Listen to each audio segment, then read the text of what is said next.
మీ car కి best ceramic coating premier care Apexer car detailing studio for contact.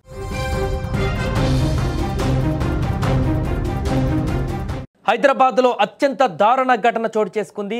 Chutney బట్టలపై పడిందన్నటువంటి ఒకే ఒక్క చిన్న కారణంతో ఓ వ్యక్తిని నలుగురు యువకులు అత్యంత కిరాతకంగా హత్య చేశారు.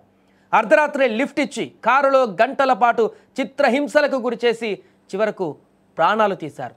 ఈ కేసును రాచకొండ పోలీసులు 24 గంటల్లోనే ఛేదించి నిందితులను అరెస్టు చేశారు. ఉప్పల్ కళ్యాణపురికి చెందిన 45 ఏళ్ల మురళీకృష్ణ సోమవారం రాత్రి ఎల్బీ నగర్ వద్ద ఇంటికి వెళ్లేందుకు లిఫ్ట్ అడిగాడు. ఆ సమయంలో కారులో వెళ్తున్న మొహమ్మద్ జునైద్, షేక్ సైఫుద్దీన్, పొన్న మణికంఠ మరో 16 ఏళ్ల బాలుడు అతన్ని కారులోకి ఎక్కించుకున్నారు. మార్గ మధ్యలో ఉప్పల్లోని ఓ టిఫిన్ సెంటర్లో అందరూ ఆగి టిఫిన్ చేస్తుండగా పొరపాటున మురళీకృష్ణ ప్లేట్లోని చట్నీ ఓ యువకుడి బట్టలపైన పడింది. దీంతో ఆగ్రహానికి గురైనటువంటి యువకులు మురళీకృష్ణతో వాగ్వాదానికి దిగారు. అక్కడితో ఆగకుండా అతన్ని బలవంతంగా తిరిగి కారులోకి ఎక్కించుకున్నారు. తనను ఇంటి వద్ద దించేయమని మురళీకృష్ణ ఎంత బతిమిలాడినా కూడా వారు వినలేదు. తెల్లవారుజాము వరకు సుమారు 2 గంటల పాటు కారులోనే తిప్పుతూ పిడిగుద్దులతో కొట్టారు, సిగరెట్లతో కాల్చారు.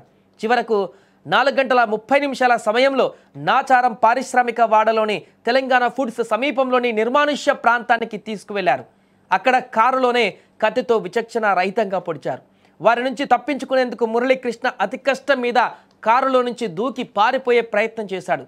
సుమారు 200 మీటర్ల దూరం పరిగెత్తి తీవ్ర గాయాలతో కింద పడిపోయి అక్కడే మరణించినట్టుగా తెలుస్తుంది. ఘటన అనంతరం నిందితులు కారును శుభ్రం చేసి పారిపోయారు. ఉదయం 5:30 సమయంలో స్థానికుల సమాచారంతో పోలీసులు ఆసుపత్రికి తరలించే క్రమంలో తనను కిడ్నాప్ చేసి లైంగికంగా హింసించారని కూడా చెప్పి మరణించాడు మురళీకృష్ణ.